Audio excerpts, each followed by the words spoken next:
vanished from about the man and admitted dryly to himself that his person no longer seemed formidable to strangers, or even, for good or for evil, to his enemies.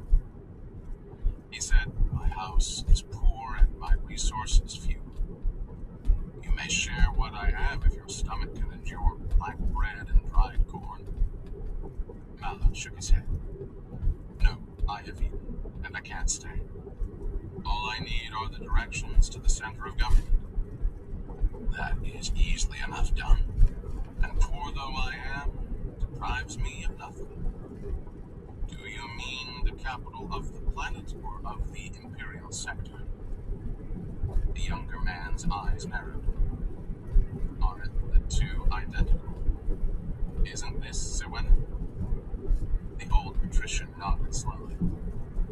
"Siwenna, yes. But Siwenna is no longer capital of the Normannic sector. Your old map has misled you after all. The stars may not change even in centuries, but political boundaries are all too fluid." "That's too bad. In fact, that's very bad. Is the new capital far off?" "It's on Orsha 2, 20 parsecs off. Your map will direct you." "How old is it?" 150 years. "That old?" The old man sighed. "History has been crowded since." "Do you know it yet?" Mallow shook his head slowly. Barr said, "You're fortunate.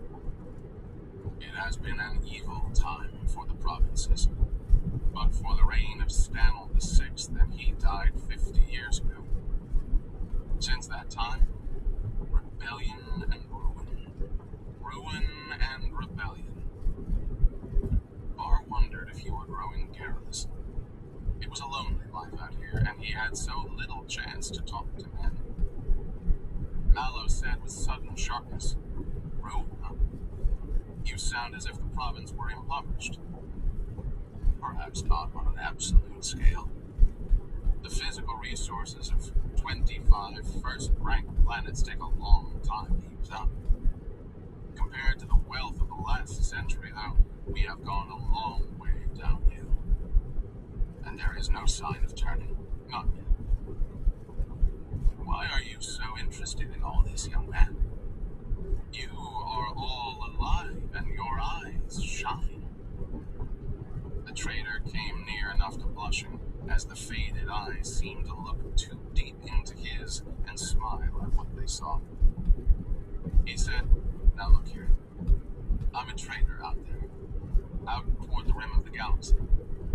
I've located some old maps, and I'm out to open new markets. Naturally, talk of impoverished provinces disturbs me. You can't get money out of a world unless money's there to be got. Now, how's Siwenna, for instance?" The old man leaned forward. "I cannot say. It will do even yet, perhaps. But you, a trader, you look more like a fighting man. You hold your hand near your gun, and there is a scar on your jawbone." Mallow jerked his head. "There isn't much law out there where I come from. Fighting and scars are part of a trader's overhead. But fighting is only useful when there's money at the end, and if I can get it without, so much the sweeter. Now, will I find enough money here to make it worth the fighting? I take it I can find the fighting easily enough." "Easily enough," agreed Barr. "You could join Wishcard's remnants in the Red Stars. I don't know, though, if you'd call that fighting or piracy.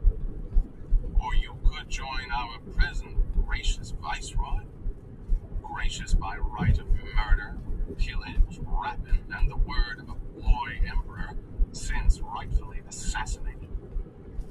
The patrician's thin cheeks reddened.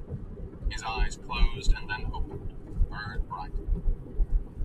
"You don't sound very friendly to the Viceroy, Patrician Barr," said Mallow. "What if I'm one of his spies?" "What if you are?" said Barr bitterly. "What can you take? mansion. Your life. It would leave me easily enough. It has been with me 5 years too long. But you are not one of the Viceroy's men.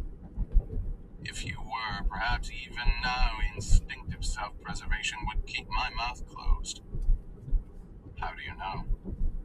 The old man laughed. You seem suspicious. Come, I'll wager you think I'm trying to trap you into denouncing the government. No. I am past politics. Past politics? Is a man ever past that? The words you used to describe the Viceroy were... We found a faster route via Wyoming 59 North, which saves 24 minutes. If you prefer to stay on the current route, tap no thanks.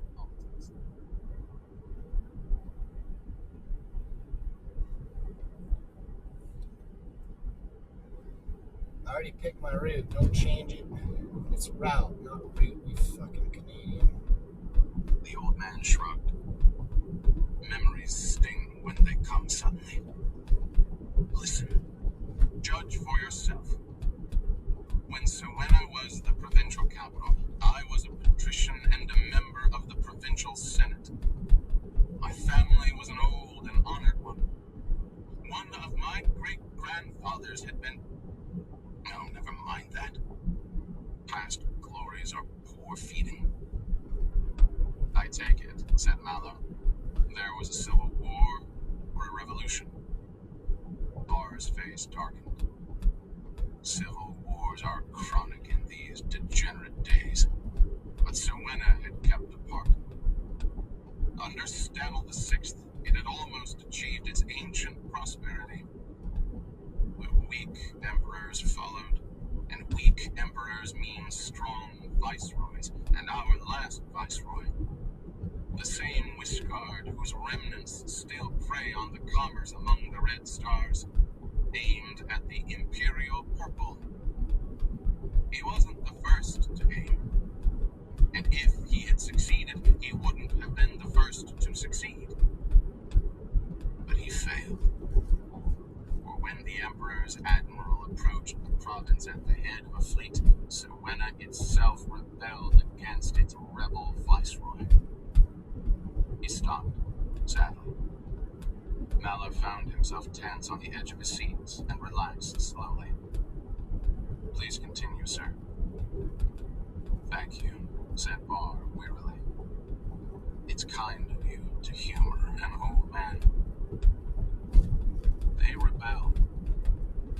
Or I should say we rebelled, for I was one of the minor leaders. Wishguard left Siwena barely ahead of us, and the planet, and with it the province, were thrown open to the Admiral with every gesture of loyalty to the Emperor. Why we did this, I'm not sure. Maybe we felt loyal to the symbol, if not to the person of the Emperor. A cruel and vicious child. Maybe we feared the horrors of a siege. Well, urged Mallow gently. Well, came the grim retort. That didn't suit the Admiral. He wanted the glory of conquering a rebellious province, and his men wanted the loot such conquest would involve. So while the people were still gathered in every large city, cheering the Emperor and his Admiral, in half a mile, turn left to stay on Colorado 125 North. And then ordered the population put to the atom blast. On what pretext? On the pretext that they had rebelled against their viceroy, the Emperor's anointed. And the Admiral became... Take the next left to stay on Colorado 125 North. A month of massacre, pillage, and complete horror. I had 6 sons. 5... Continue for 36 miles. Seriously. I had a daughter. I hope she died, eventually. I escaped, because I was old. I came here, too old to cause even his gray head. They left me nothing, because I had helped drive out a rebellious governor and deprived an admiral of his glory. Mallow sat silent and waited. Then, "What of your sixth son?" he asked softly. "Eh?" Barr smiled acidly. "He is safe, for he has joined the admiral as a common soldier under an assumed name. He is a gunner in the Viceroy's personal fleet." "Oh no, I see your eyes. He is not an unnatural son. He visits me when he can and gives me what he can. He keeps me alive. And someday our great and glorious Viceroy will grovel to his death, and it will be my son who will be his executioner." "And you tell this to a stranger? You endanger your son." "No. I help him by introducing a new enemy. And were I a friend of the Viceroy, as I am his enemy, I would tell him to string outer space with ships clear to the rim of the galaxy. There are no ships there. Did you find any? Did any space guards question your entry? With ships few enough and the bordering provinces filled with their share of intrigue and iniquity, none can be spared to guard the barbarian outer suns. No danger ever threatened us from the broken edge of the galaxy. Until you came. I'm no danger. There will be more after you." Mallow shook his head slowly. "I'm not sure I understand you." "Listen." There was a feverish edge to the old man's voice. "I knew you when you entered. You have a force shield about your body, or had when I first saw you." Doubtful silence, then, "Yes, I had." "Good. That was a flaw. You didn't know that. There are some things I know. It's out of fashion in these decaying times to be a scholar. Events race and flash past, and who cannot fight the tide with atom blast in hand is swept away, as I was. But I was a scholar, and I know that in all the history of atomics, no portable force shield was ever invented. We have force shields.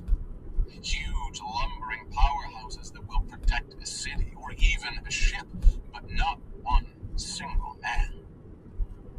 "Oh." Mallow's underlip thrust out. "And what do you deduce from that?" "There have been stories percolating through space. They travel strange paths and become distorted with every parsec. But when I was young, there was a small ship of strange men who did not know our customs and could not tell where they came from. They talked of magicians at the edge of the galaxy, magicians who glowed in the darkness, who flew unaided through the air, and whom weapons would not."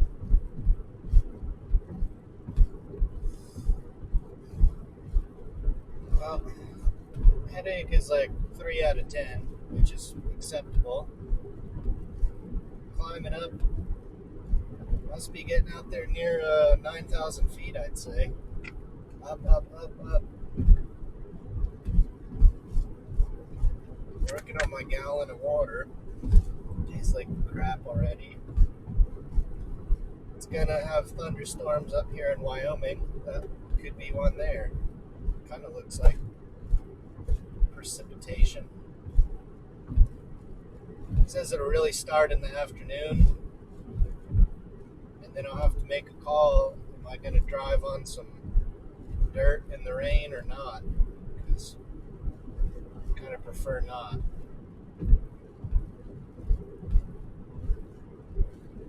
And then if it rains a couple of days, that might mean staying right where I am if I'm stuck.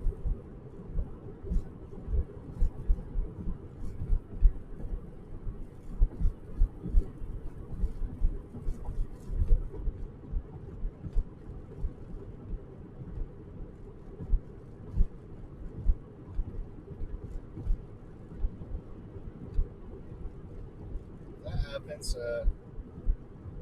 Sorry to family who will be concerned, I'm sure, but this country does not have cell service outside of towns. So if it's outside of town and I'm holed up in a tent in the rain, there's not going to be any way to tell somebody.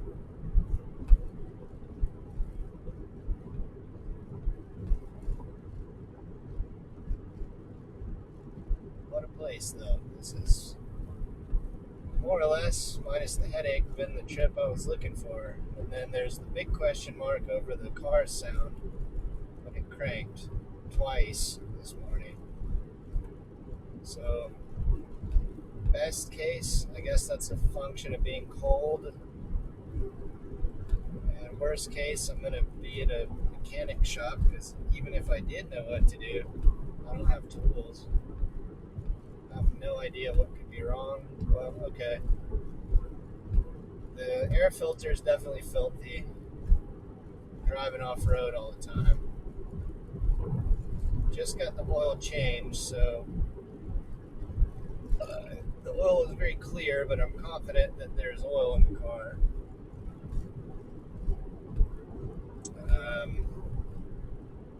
Could be when it cranks, it's not a grinding crank, which for whatever reason I think is a starter. It's more like a wheezing sound after the crank is finished. So could that be a belt or an air intake? Could it be a function of being at over 8,000 feet? I don't think so. It doesn't seem like it would be that sensitive, but at 8,000 feet, we're, a third of the way to the death zone on Everest. At twice 8,000 feet, humans just don't live there. So it is significantly high for humans. I should have pulled over there and let this truck go by. Oh well. But he's falling back bit by bit. Welcome to Wyoming. Oh, here we are. That's why it's up to 70. The road is smoother than I figured. When we went into Nevada, damn, they don't maintain their desert roads much. Here's one of those wind or snow fences, or both maybe. Not sure what those are for.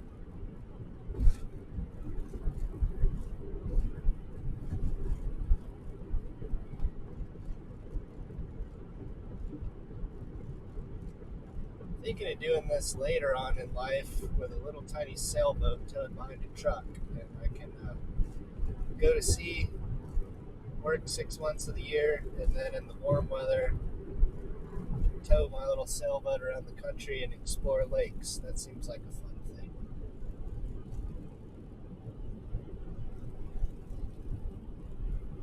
Maybe hang out in Philippines, Sijoku, I think.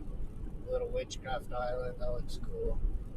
Vietnam looks super. Been looking at that. There was a kestrel. A lot of kestrels here. I'm glad. Nha Trang, for $150 a month, I can get a nice modern apartment on the beachfront. For $50,000 USD, I can buy the apartment on the beachfront, 2 bedrooms, high rise. I'm going to go live there for a little bit first, obviously. But yeah, if I get this job offer, I'm going to take it. Pretty sure. Maybe leave. I told him mid-November, but realistically, I can drag that out with bureaucracy and paperwork and use the bureaucrats to my advantage, wield them like a sword, as it were. And maybe end up there in like January would be best. If I haven't heard from SIU, and I'll just tell SIU where I am and that they better email me if they want me back.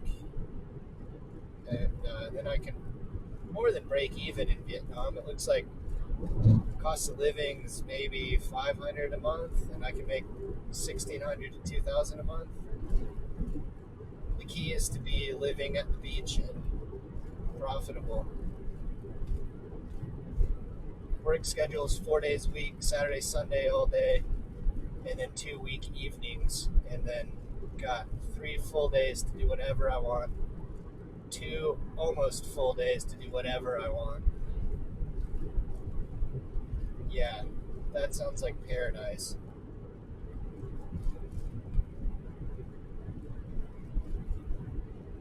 That's exciting. I sent my email to the union today, or a text, to say, yeah, sorry, I didn't get you in the loop there, kind of, but I quit. So that's it. No more trains for me unless I go to train hopping, which is, I always wanted to do that since I was little and would see spaces on the trains going through Lawrenceville that I thought I'd be able to climb on and ride for a ways. So I don't know, maybe one day I'll do it. We shall see.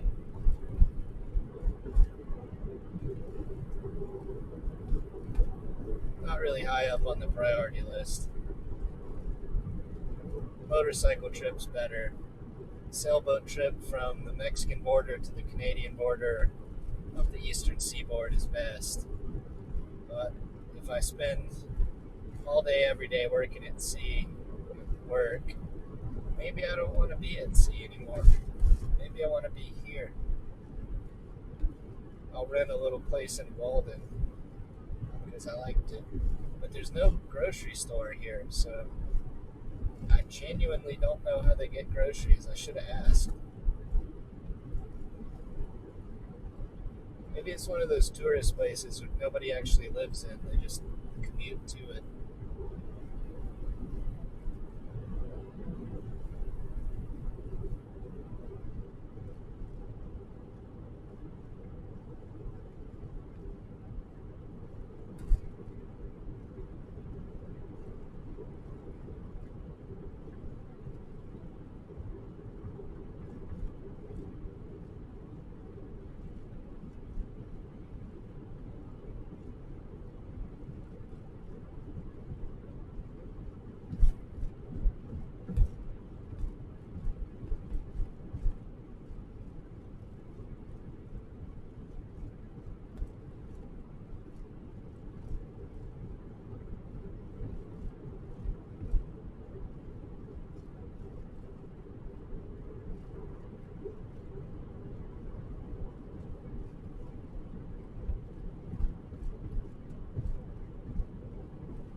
I guess this road is what they do with all those red rocks.